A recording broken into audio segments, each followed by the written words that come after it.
When Boise police officers get calls about graffiti or vandalism in the community, they do what they can to get it cleaned up as quickly as possible. And there are some steps that you can do to help them do that. Boise Police Sergeant Tony Ostrander joins us here on the news at noon to talk about some helpful tips. I know that Boise Police has been really great over the years of keeping an eye on vandalism. There's a reason we don't see a lot of it. For starters, though, why is it so important to report this graffiti or vandalism when you see it?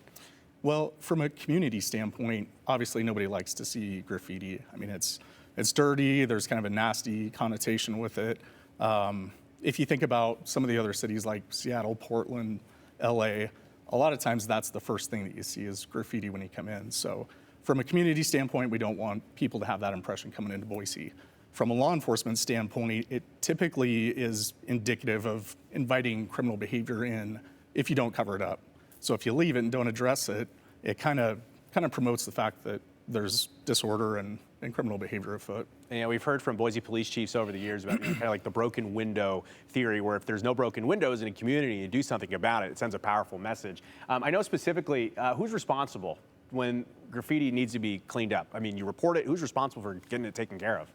Last year, they passed a new city code, city ordinance that requires nuisance abatement. And so if the graffiti's on private property, the property owner is responsible for that cleanup. And generally, they have 10 days to get that cleaned up. If they can't do it for whatever reason in 10 days, the city will come in and take care of it for them.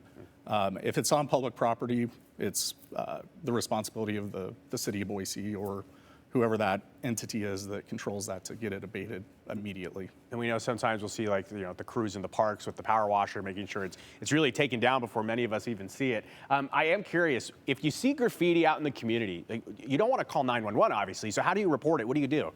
The best way to report it is to call the non-emergency number, which I'm sure you'll put up, but 208-377-6790. From there, you can report it to the dispatcher. They'll put a call in. An officer or a community service officer will respond and actually photograph it and take the report. And what type of information is helpful for dispatch in terms of reporting it? Just saying, hey, here's the location, here's what I saw, or is there more detail they're looking for? Naturally, the biggest thing is where it is. A street address or cross streets, some kind of landmark, some way to kind of signify where exactly it is so we can find it. From there, just reporting what they're seeing.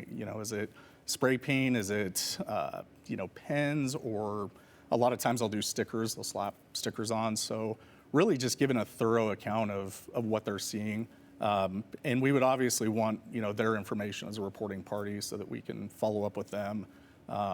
But yeah, the location is going to be the biggest thing so that we can respond and get it taken care of. I think you highlight a good point there too. It's not just spray paint. Vandalism, graffiti comes in multiple forms, as you mentioned, stickers, all kinds of things that we've seen out there. Yeah, they certainly get creative. If they gave that creative effort towards something productive, they would be amazing. But unfortunately, they choose to do this. Yeah. It's illegal. A lot of great art outlets in our community, so find one that's not a city wall. Thank you so much, officer. We appreciate you.